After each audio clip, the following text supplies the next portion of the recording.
करेंगे। ये तो आपका हो गया इंट्रोडक्शन में। अगर हम आए तो ब्रह्मांड का प्रत्येक चीज एटम, मॉलिक्यूल्स और मैटर से मिलकर बना हुआ है, और परमाणु जो है उस मॉलिक्यूल्स की स्मॉलेस्ट यूनिट्स है, और सबसे छोटी इकाई है। उस छोटी इकाई में सरलतम अर्थों में कहा जाए तो अणु में उपस्थित परमाणुओं के बीच लगने वाला आकर्षण बल बंध कहलाता है, अथवा अणु में उपस्थित परमाणुओं को बांधे रखने के लिए उत्तरदायी जो बल है उसे ही हम बॉन्ड कहते हैं।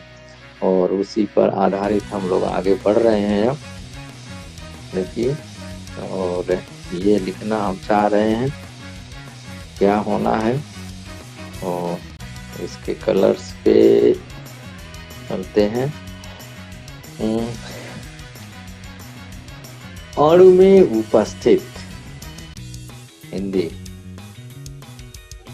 रहिएगा, अणु में उपस्थित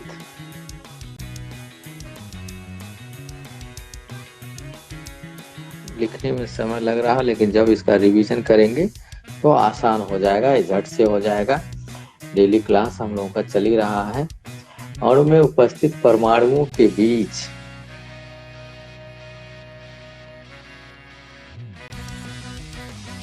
अणु होगा तो परमाणु से ही मिलकर बना होगा। परमाणुओं के बीच, ये देखिएगा, बीच लगने वाला आकर्षण बल, लगने वाला आकर्षण बल, अट्रैक्टिव फोर्स वाला आकर्षण बल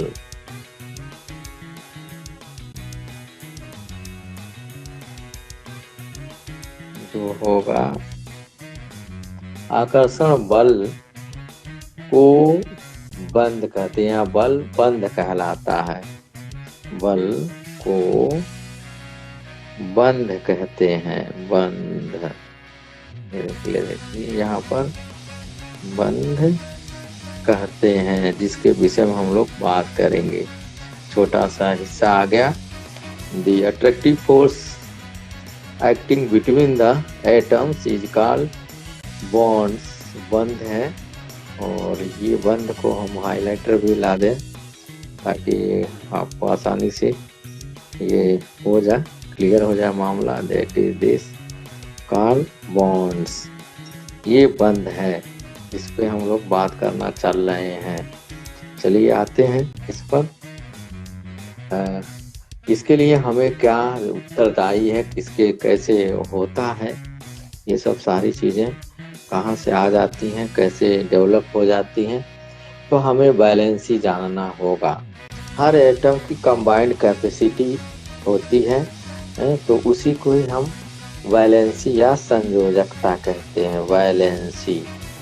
ये देखिए थोड़ा सा और भी हम बढ़ा दें यहाँ पर, तो ये कॉल्ड वैलेंसी, वैलेंसी, वैलेंसी है। और भी इसके परिस्थिति में नहीं लाएंगे, काहे घबरा रहे हैं। उसी को ही हम संयोजकता कहेंगे, हिंदी की बात करें तो देन इट इज कॉल्ड। संयोजकता को डिफाइन कैसे किया जाए, ये वैलेंसी की हिंदी हो गई। यहाँ स्थिति यहाँ से निकल के आ गई। एंड देन चलिए आते हैं इस पर और डिफाइन करने का प्रयास करते हैं। ये है क्या कि the combined capacity of an atom, the combined या कंबाइन कैपेसिटी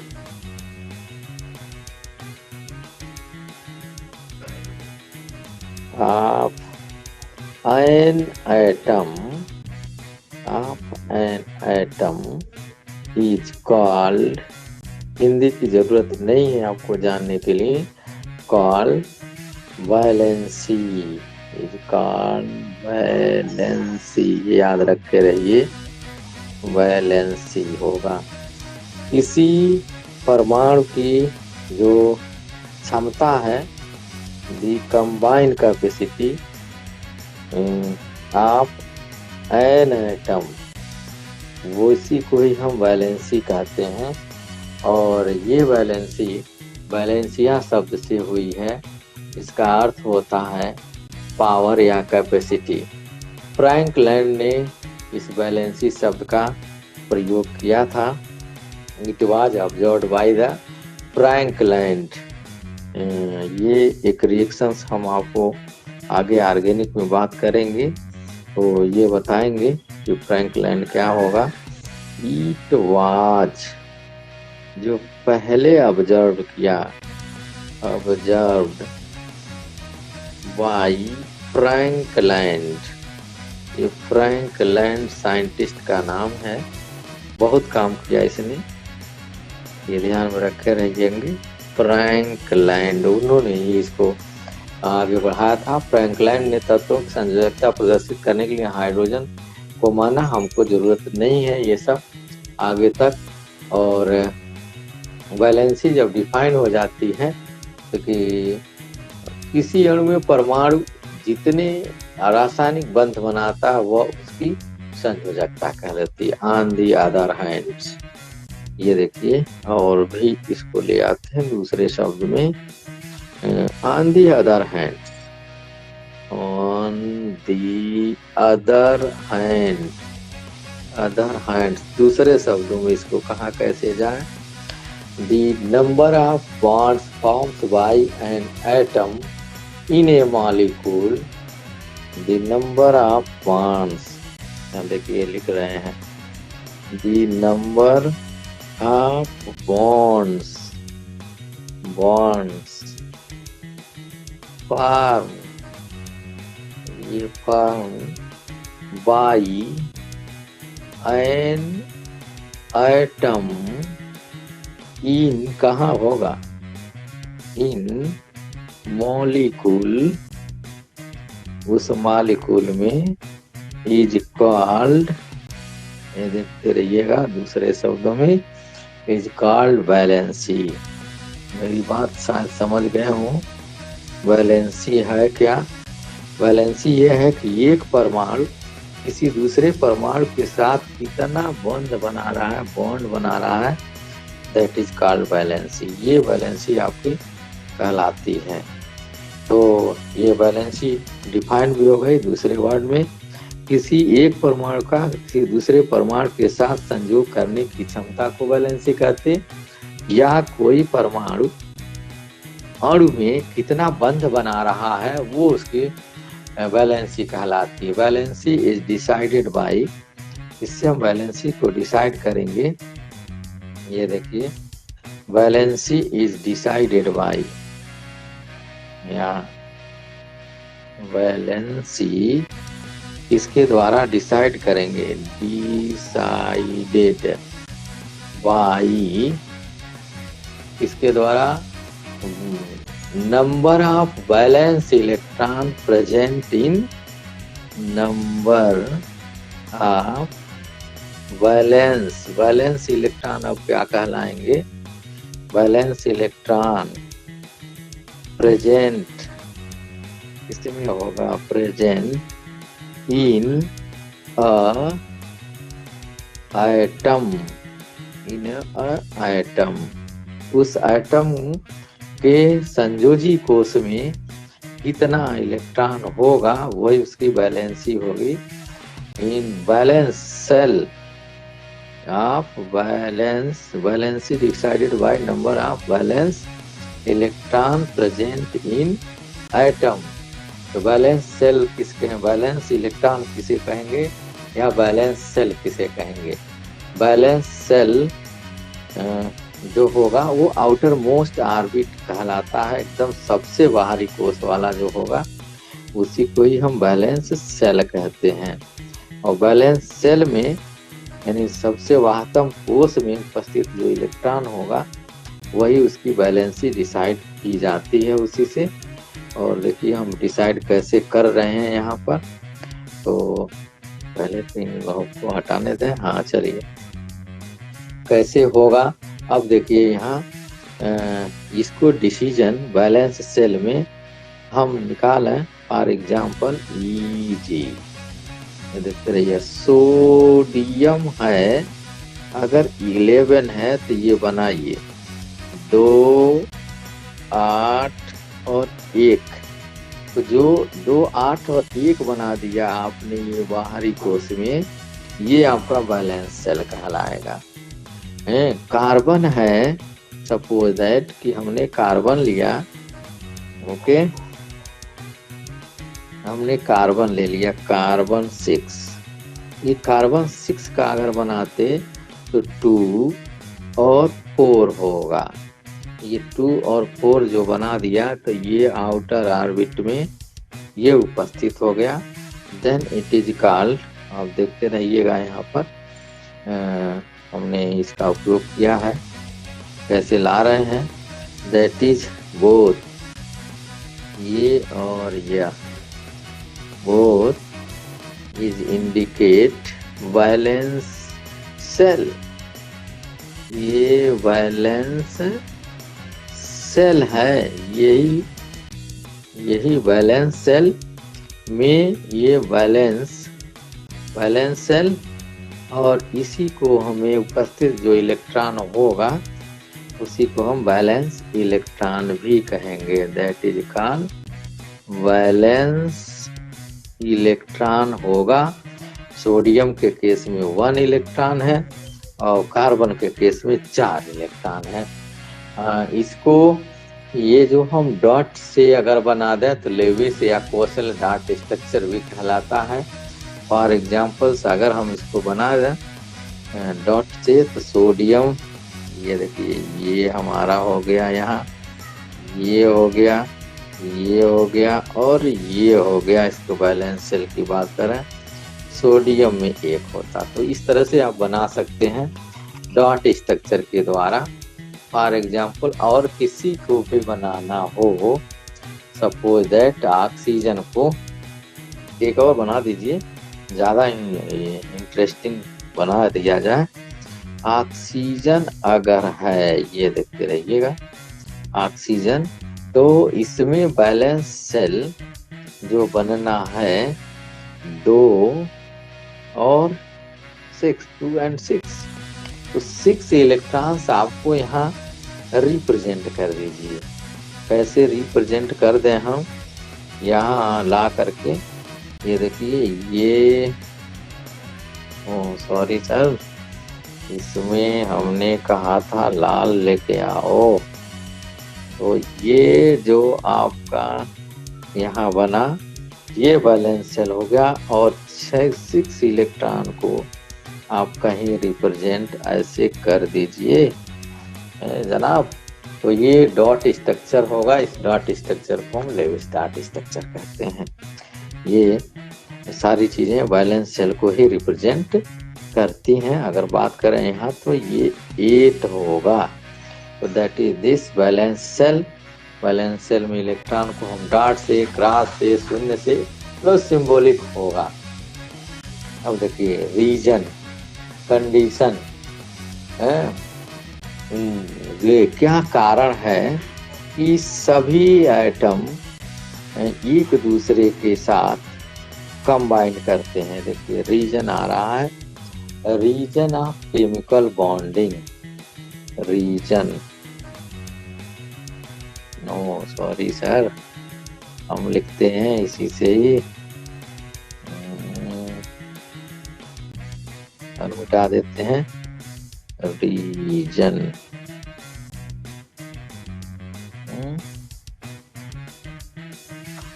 रीजन क्या रीजन्स है?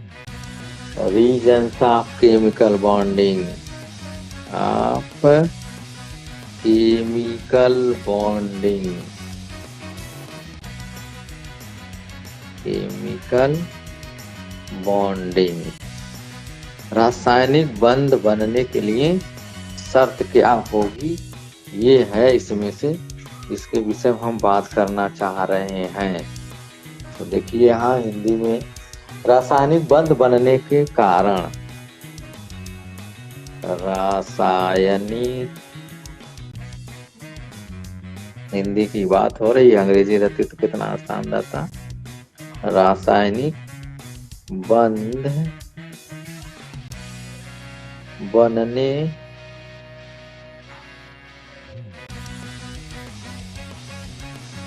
के कारण, इसके रीजन क्या होने चाहिए, कारण, यह देख लीजिए इसका क्या होगा, रासायनिक बंध बनने का रीजन क्या होना चाहिए, ये इस पे डिसाइड होने जा रहा है।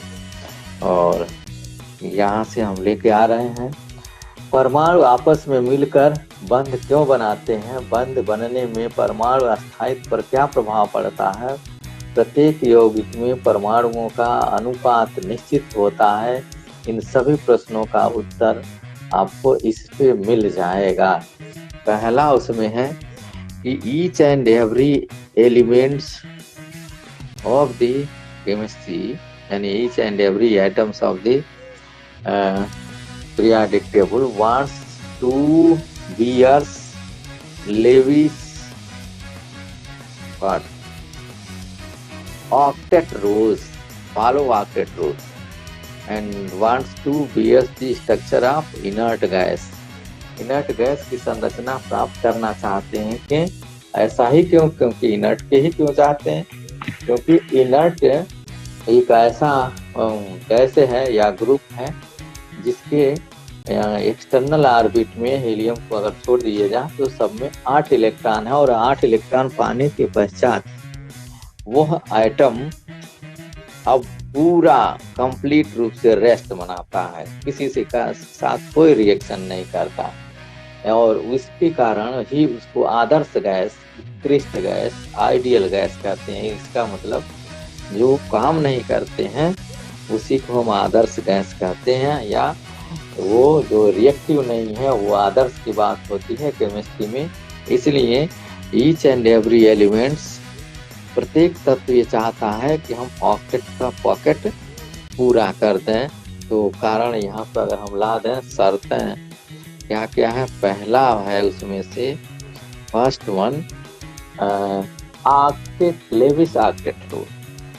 ये अगर हम बात करें तो लेविस साहब का ऑक्टेट रूल है, अष्टक नियम का फॉलो करना चाहते हैं सब, सारे एलिमेंट के ये अभिलाषा है, इच्छा है, उनकी मनोकामना यही है कि उनके आउटर ऑर्बिट में 8 इलेक्ट्रॉन हो जाए। ये 8 इलेक्ट्रॉन या देकर या लेकर या समझौता कर, ये जैसे भी हो, ये चाहते हैं कि ये बन जाए, ये इलेक्ट्रॉन ले करके दे करके जैसे भी हो। तो हम यहाँ लिख दे रहे हैं कि है क्या, अष्टक नियम। इसकी बात अगर किया जाए then it is called octet rule. अष्टक नियम हिंदी की बात करें तो ये अष्टक नियम किसका, लेविस का अष्टक नियम कहते इसे। और अष्टक नियम कहता क्या है वो देख लीजिए यहाँ पर।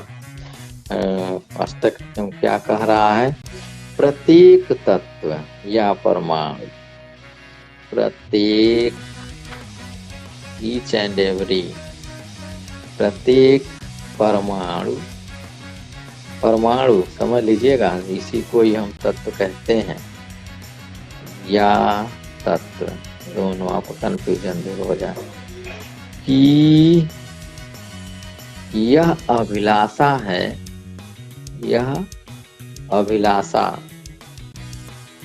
अभिलाषा मीन्स इच्छा है, अभिलाषा है,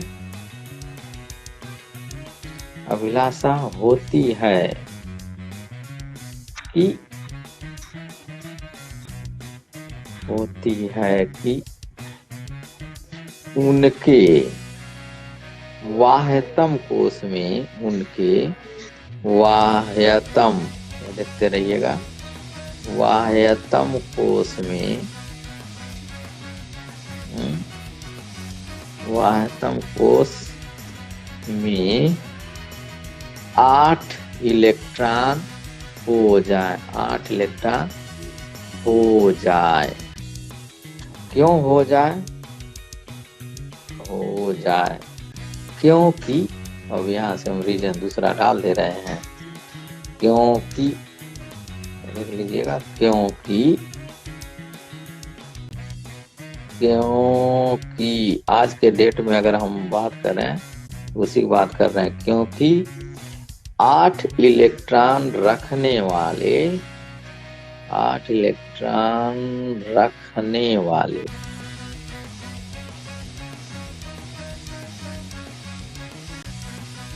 वाले तत्व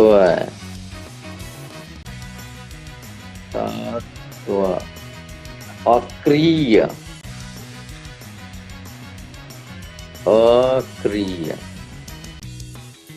अथवा आदर्श कहलाते हैं।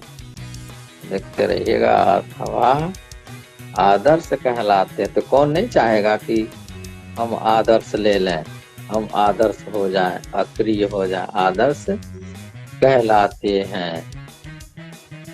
और उसके बाद और क्या है, कहलाते हैं एवं अस्थाई होते हैं, एवं अस्थाई, स्टेबल होते हैं। देखिए, स्टेबल होते हैं। ये इसीलिए सब चाहते हैं कि ये किसी तरह से हमारे पास 8 इलेक्ट्रॉन का पॉकेट पूरा हो जाए, हम स्टेबल हो जाए, हम आदर्शवाद में चले जाएं। फॉर एग्जाम्पल कैसे इसको हम आपको समझाएं, तो वो देखिए, उसकी समझाने की स्थिति में आइए।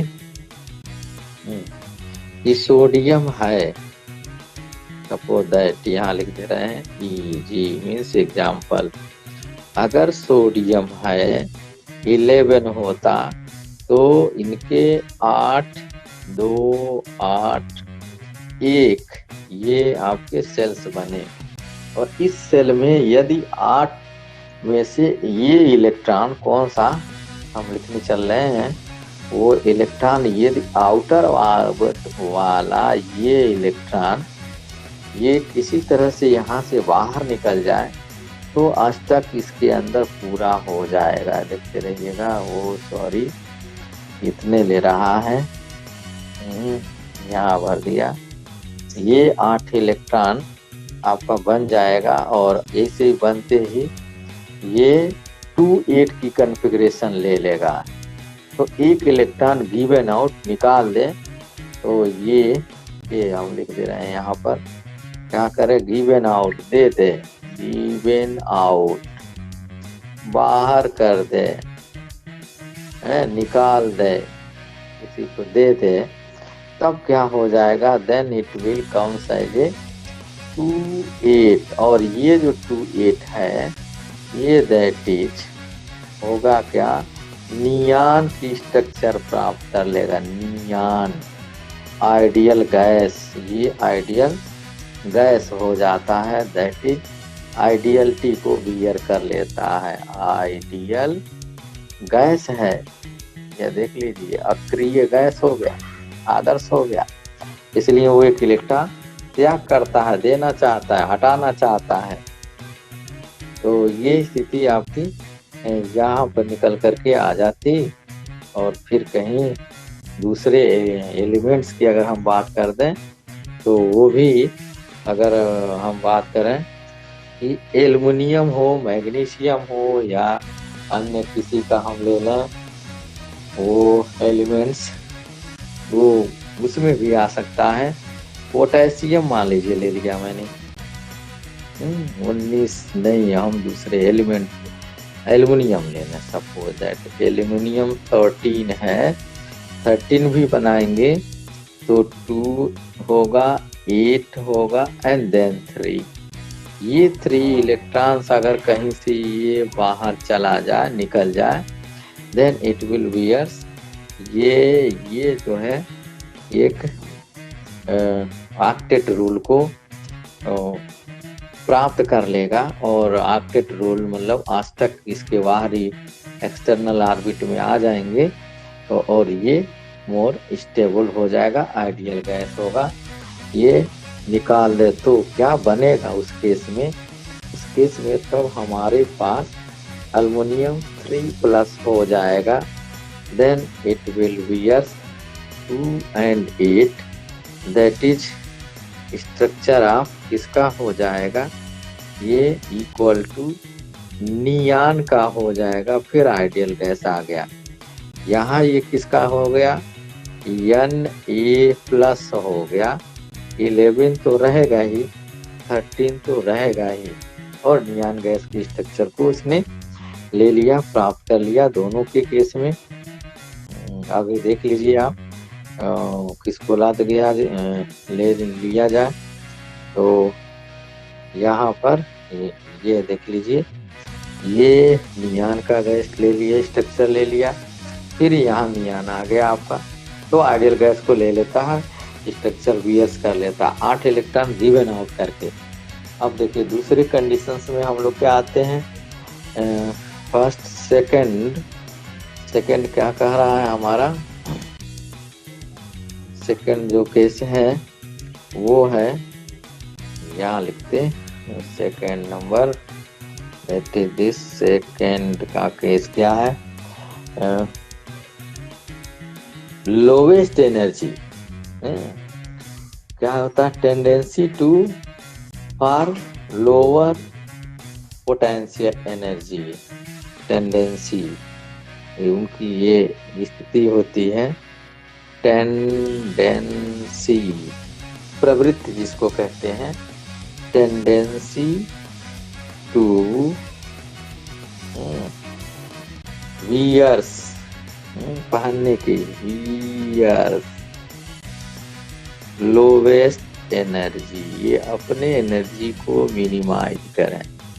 लोवेस्ट एनर्जी कौन सा एनर्जी? पोटेंशियल एनर्जी, ये लिखते हैं तो आपको ज्यादा क्लियर है। पोटेंशियल एनर्जी स्थितिज ऊर्जा को कम रखने की प्रकृति रखना चाहते हैं कि हमारे पास न ऊर्जा रहेगा न हमको काम करना पड़ेगा, हम भी आदर्शवाद में जिंदा रहेंगे। न्यूनतम ऊर्जा रखने की प्रवृत्ति, यहाँ लिखते हैं न्यूनतम ऊर्जा रखने की प्रवृत्ति, ये है आपका यहाँ पर प्रवृत्ति, ये कहलाएगी यहाँ, दैट इज दिस। न्यूनतम ऊर्जा रखने की प्रवृत्ति होगी। हर एक बॉडी ये चाहती है उसकी एनर्जी मिनिमाइज हो, एनर्जी कम से कम हो। जितना ही कम एनर्जी होगा वो मॉलिक्यूल उतना ही ज़्यादा स्टेबल होगा, अस्थाई होगा। अब हम एक ग्राफ आपको दे रहे हैं, यहाँ पर देखिए कैसे इस तरह से बना रहे हैं हम ग्राफ को। वो ग्राफ आप देख लीजिए कि यहाँ मैंने ऐसे बनाया, नो सॉरी इच्छा हो गया, या ये ग्राफ हमने इधर से भी बना दिया, एक लाइन भी ड्रॉ कर दिया इस साइड में, ये हो गया। अब देखिए यहाँ से कोई भी चीजें होंगी उनकी एनर्जी कैसे घट रही है या बढ़ रही है उसका ग्राफ हम यहाँ दे रहे हैं।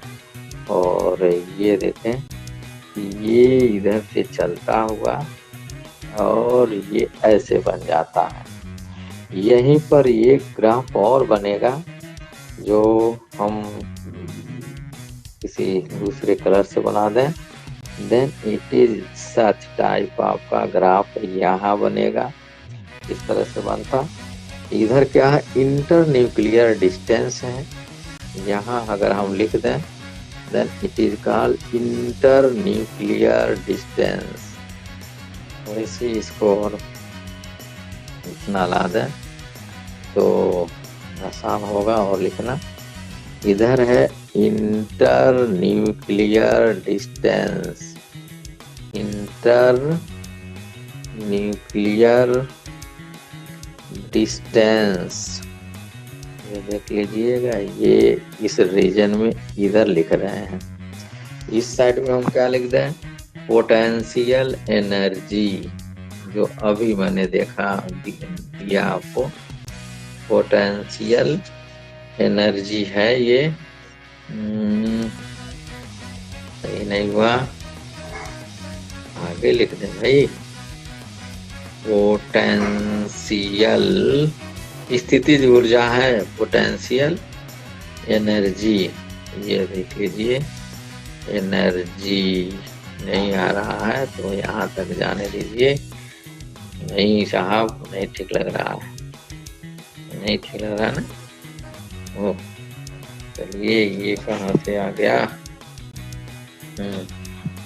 पोटेंशियल एनर्जी को ले आते हैं यहाँ, एनर्जी यहाँ कर देते हैं।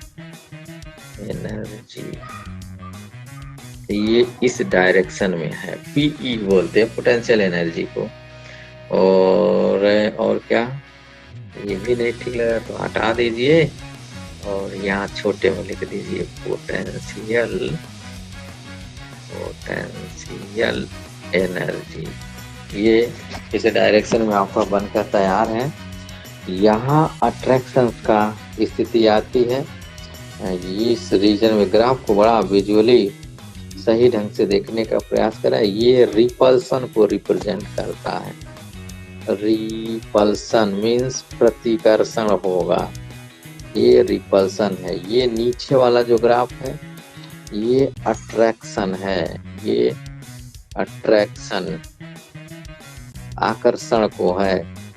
यानी ये पोटेंशियल रीजन अगर हम बात कर दें तो और पतला इसको लाएं, then we can write them as, इससे के द्वारा किया जाए और बढ़िया लगे तो देखिए ये स्थिति आ गई आपका रिपल्सन का है। इसलिए यहाँ लिख दे रहे हैं repulsion.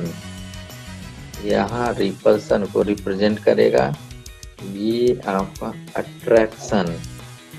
Then it is attraction वाला हिस्सा यहाँ है, नीचे है, ये 0 है।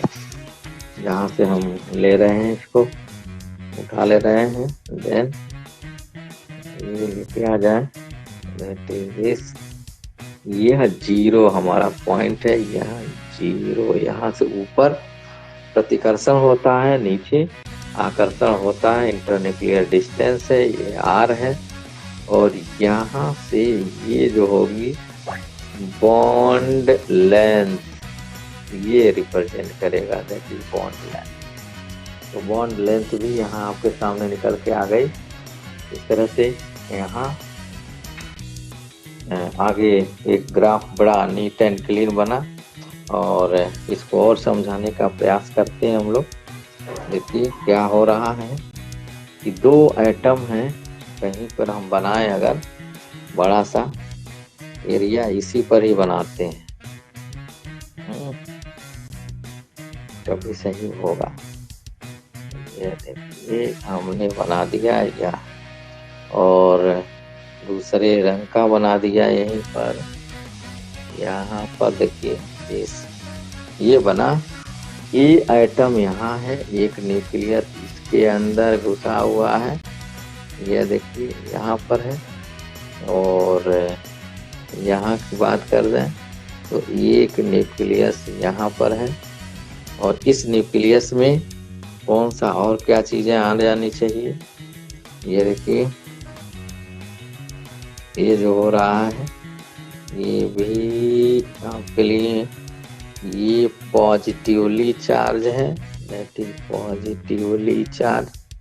और कहीं पर इलेक्ट्रॉन्स हैं, यही इलेक्ट्रॉन्स, सपोज दैट यहाँ इलेक्ट्रॉन्स हैं, ये इलेक्ट्रॉन्स आपके बन गए, ये इलेक्ट्रॉन्स हो गए। इनमें से क्या क्या होना है वो देखें। यहाँ रिपल्सन होगा, दैट इज निगेटिव चार्ज, यहाँ निगेटिव चार्ज। यहाँ आपका रिपल्सन, ये रिपल्सन हो रहा है, यहाँ लिख दे रहे हैं रिपल्सन, इतना समझ लीजिए ये रिपल्सन है। और इसी के साथ अगर हम इधर लिख दें देन अट्रैक्शन, ये अट्रैक्शन को रिप्रेजेंट कर रहा है इनके बीच में।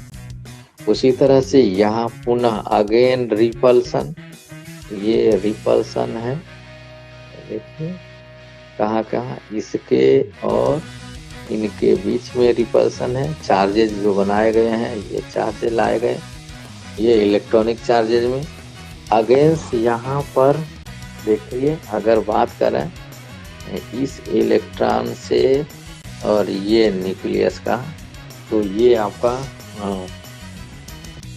अट्रैक्शन हो रहा है और रिपल्सन हो रहा है। प्रतिकर्षण और आकर्षण का कहानी यहाँ पर आ रही है और दोनों रीजन आपको दिखा दिया गया। यह अगर ए है, ये मॉलिक्यूल, तो ये है बी मॉलिक्यूल से बी एटम है, ए एटम और बी एटम में आपका ये पूरी स्थिति दिखाई गई है। ग्राफ भी बनाया गया है अट्रैक्शन और रिपल्सन का। तो each and every elements wants, प्रत्येक तत्व, प्रत्येक परमाणु, यहाँ लिखते हैं प्रत्येक, ईच एंड एवरी, प्रत्येक परमाणु बंध बनाकर, परमाणु बंध बॉन्ड का निर्माण करके, का निर्माण करके, देखते रहिएगा, करके अपने ऊर्जा को, अपने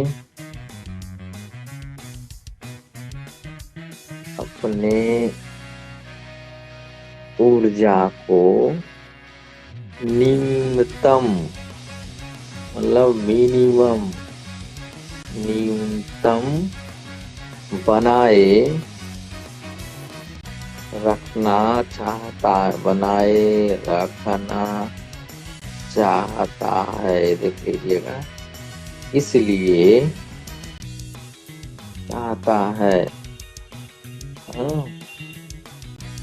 ठीक, ये ऊर्जा को न्यूनतम मिनिमम एनर्जी बनाए रखना चाहता है। तो मिनिमम एनर्जी का रीजन आपके सामने मैंने दे ही दिया। This is the called minimum region वाला बैलेंस स्थिति आपके सामने आ रही है। और यहाँ की अगर बात कर दें तो then it is the repulsion reason आ रहा है। ये आपका बना यहाँ से, दैट इज ये आपका रिपल्सन रीजन है, ये प्रतिकर्षण वाला है, दैट इज नॉट गुड, ये नहीं करेंगे उसको। तो ये स्थिति आपकी बनी हुई है अट्रैक्शन और रिपल्सन वाली। और यहाँ पर अगर बात कर लें तो ये देख लीजिए, ये सब के सब इसमें ऐसे ही हैं, ये बना दिया। और इसके अंदर की बात कर दें तो ये आपके लिए यहाँ बना, यार नहीं बनाया, चलिए फिर से बनाते हैं। दिस या नो, बनाने नहीं आ रहा है। ओके, कोई भी लाइट कलर ले हो।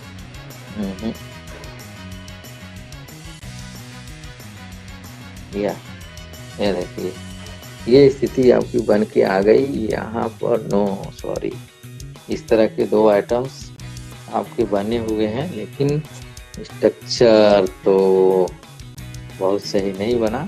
चलिए इनको भी निकालते हैं। ये 100% के नहीं और कम करते तब समझ में आ सकता है। यहाँ ब्लू कलर में लेके आ जाए। या